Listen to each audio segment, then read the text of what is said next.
All right, we're back. Underrated power training. We're here to answer your questions to make you the best athlete on the field. So today's question is submitted by Rudy. His question is straightforward: how to throw harder. All right, Rudy, I love it. Straight to the point. I'm gonna be straight to the point too. So first thing you got to do is get strong.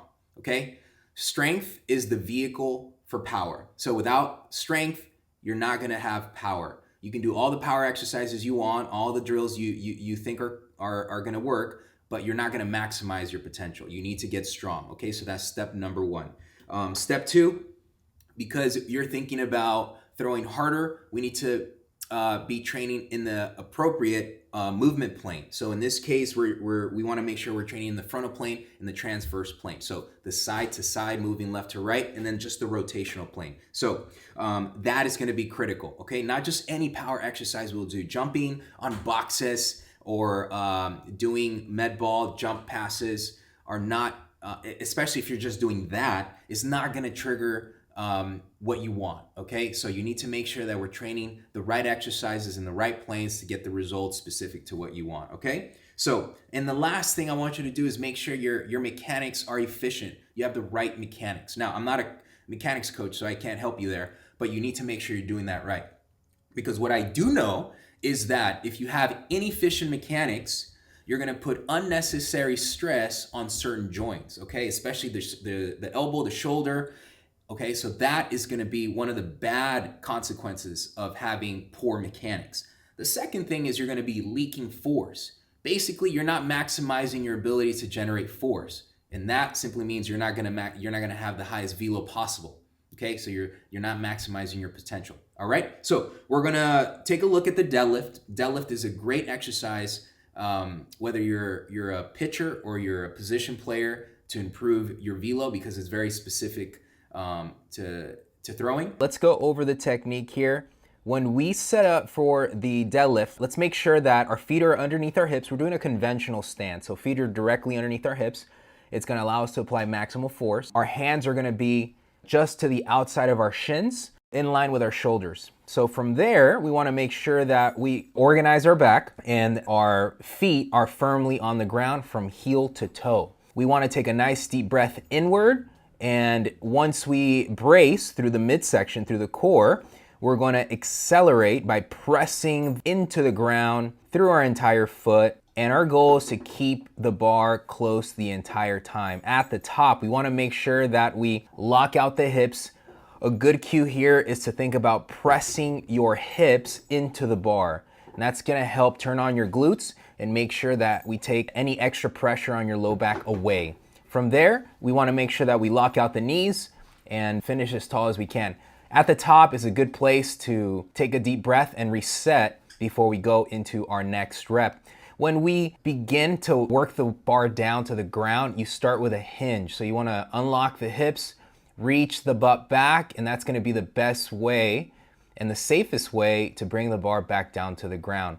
Make sure that the bar doesn't start too far away from you.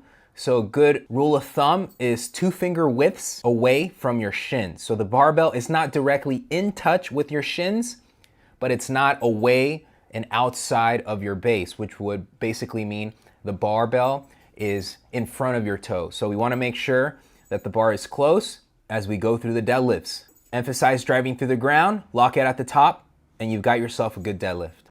And then we're going to look at the lateral skater. Okay, that's going to address that frontal plane we talked about earlier. Okay, so take a look at those. Make sure you do those things correctly. You slowly progress, and let's see you throw harder. The lateral skier hop. We have singles and we have doubles. This is what a single looks like. On my left leg.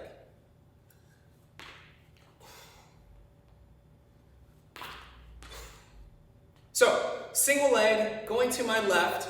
I would do the same thing going to my right, but the goal here is doing a single, really emphasizing one side and checking in on your ability of that side to store, manage, and reuse that force. So how do we do this correctly? Well, one, we need to make sure that we're going laterally.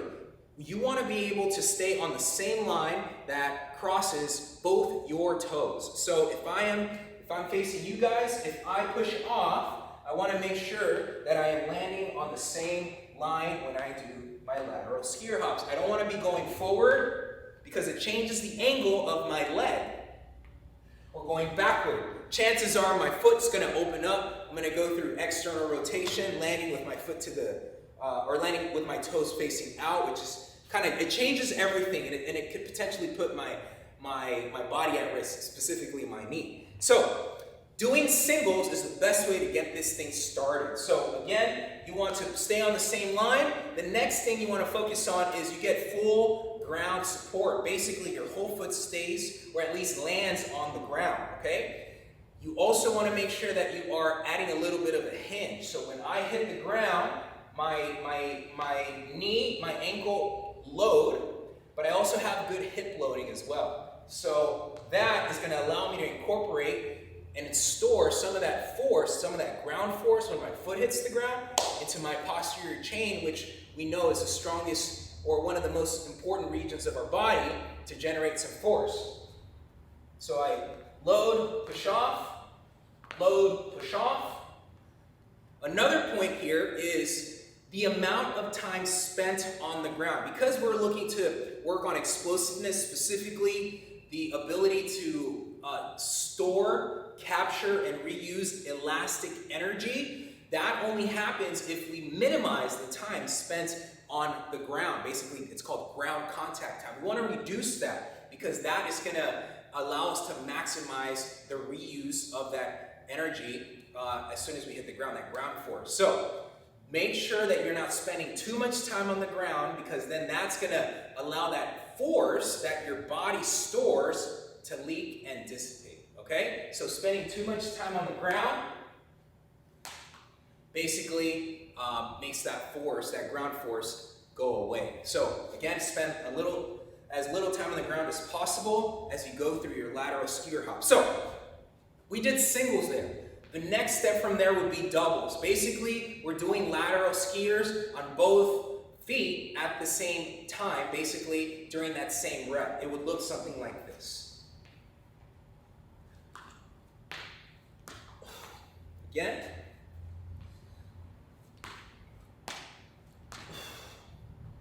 So 2 reps. Both legs get a rep in. That is going to be key to making sure that we're improving and slowly progressing this lateral skier hop. The big key here is landing mechanic. Again, I can't stress that enough. We want to make sure we're landing in a good position where we're landing on whole foot. There is a slight hinge, and we're able to absorb, or at least capture, some of that landing positioning that we love to see, which is a whole foot on the ground, hips are being able to hinge, and there is some loading of the ankle. So that is going to be key to this lateral skier hop. Again, practice singles on both sides, progress to doubles, and slowly after that, once you're happy with your mechanics and how you're landing, you can start to stretch out the distance you are covering to improve that lateral explosiveness and overall reactive strength.